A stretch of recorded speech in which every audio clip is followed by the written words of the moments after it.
acquired from the Cleveland Browns. Browns, of course, the following year would take Baker Mayfield #1 overall. And since Mayfield was drafted into the league in 2018, look at the numbers. The numbers between these two quarterbacks are practically identical. The difference, of course, is in their long-term job security. Wentz has his massive contract extension. He's going to be there going forward. Baker Mayfield, there's still a big decision to be made by the Browns on whether they will pick up his option or not. So we're going to talk a lot, obviously, about the quarterbacks as we turn our attention to this game. RC, what should we say about them? What are we looking for in this matchup?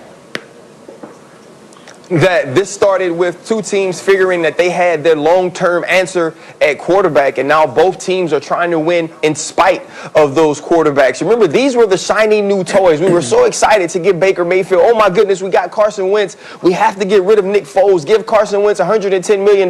They were the shiny new toys. You were like walking around like you found a new girl, and then you realized, oh, she really ain't like that.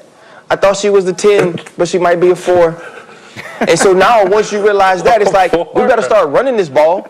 We better find a way to win outside of these guys, and that's where these teams are. When you're looking at the Cleveland Browns and Kevin Stefanski, you're trying to figure out how can we run the ball with Nick Chubb, move to the play-action game, because 65% of their plays come from that action. And then if you're Carson Wentz and Doug Peterson and the Philadelphia Eagles, you're saying, okay, we can't let Carson make mistakes. We can't let Carson Wentz play us out of games. And that's a tough place to be in when you think you have your quarterback, when you know that they're talented enough. And so this game is going to be about what the other 21 people on the field do for the Cleveland Browns and the Philadelphia Eagles, and I think that the Cleveland Browns have the edge there. Yeah, both teams have questions. The Browns seem to have more other answers. But as you, Mark Sanchez, watch these Eagles play, how much of this is about the quarterback? Well, here's what I don't understand, Greeny. A couple weeks ago, everybody's getting upset at Carson Wentz for extending these plays. He's putting the ball in jeopardy. He's throwing too many interceptions. He's fumbling. You know, he's playing this backyard hero football, okay? So last week, he says, all right, I'm going to go out and say, Uncle, I'm not going to try and make you chicken salad out of chicken crap. Let's make this easy. I'll let my playmakers make plays.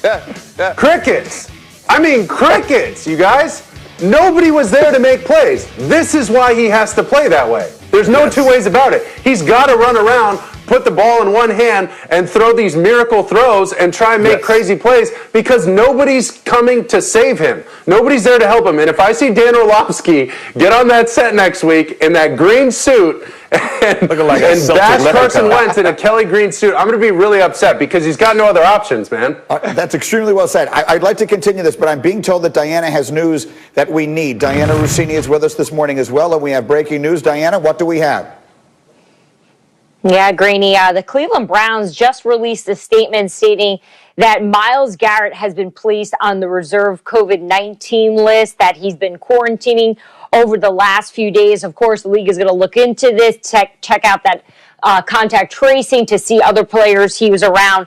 But the statement from the Browns, I think this is important, says that there are no high-risk positive contacts that were identified, meaning no others will miss Sunday's game. So that's good news for the Cleveland Browns in terms of suiting up their guys for Sunday's game. But obviously, you know, not having Myles Garrett could be a gigantic loss for this Browns defense. So as of right now, the big story being Myles Garrett placed on that COVID-19 reserve list. All right, Diana, thank you. So, Bart Scott, let me ask you, how does that impact the way you look at this game? No Myles Garrett for Sunday. Well, you talk about the league leader in sacks, creating pressures and getting the ball out. I think, if you're Carson Wentz, you're breathing a sigh of relief. But to go back to what Ryan and what Mark was talking about, this isn't a fair comparison to me. Now, Ryan, I'm usually with you when you're right, but you're wrong on this one in this regard. The fact that we already know that Carson Wentz can play at an MVP level. Baker Mayfield does less with more than any other quarterback in the history of football. This guy has two of everything. You have two running backs in Nick Chubb and Kareem Hunt,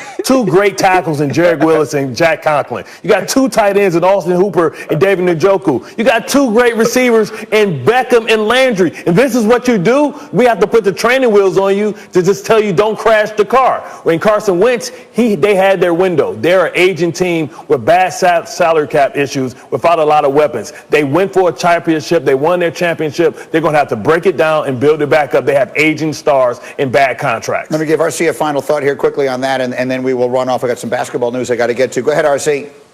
Well, Well, absolutely, Bart. You can say I was wrong when you changed the subject and talk about something else. We were talking about what they were looking like right now. It doesn't matter what's going on around them. Don't hit me with Both facts. of these dudes aren't playing well. And it doesn't matter that if you know Carson Wentz can play at an MVP level, he's not playing at an MVP level right now. And whether it's the injuries around him, bad salary cap, it doesn't matter. When you make $110 million, you're expected to play a certain way. And individually, he's not. And so right now, this game is going to be about the other 21 guys. But if I'm Carson Wentz and they just told me that unicorn, Myles Garrett, isn't playing, I breathe a little sigh of relief and say, you know what? Maybe I can extend some plays. Maybe I can hold on to the ball and play some of this hero ball that the mass slinger was talking about. Don't let facts get in the way of a good story. Leave it there for the moment, but that is obviously significant news. The Browns will be out without one of the best defensive players in the entire sport. Guys, stay with me. More Football Friday. Back on Get Up, and if you're just joining us, a good one last night, Thursday Night Football, Cardinals and Seahawks. Bart Scott picking up first quarter, Russell Wilson keeping the play alive and finding DK Metcalf. In the words of Roy Jones Jr., y'all must have forgot I started this Mighty Mouse stuff as he finds DK Metcalf in the back of the end zone. 7-0 Seattle, second quarter, same score. Murray starts to cook. Max Williams, 25 yards. Oh, absolutely. Whatever you can do, I can do better, Russ. Murray finds his tight end in only the place where he can catch it. Kenyon Drake would take it in from there, so we're tied at 7. Then it's Wilson, Tyler Lockett for the touchdown. Moon ball, half moon ball. Russell Wilson just knows how to put the ball where only his receiver can get it. And he's starting to cook. Extra point.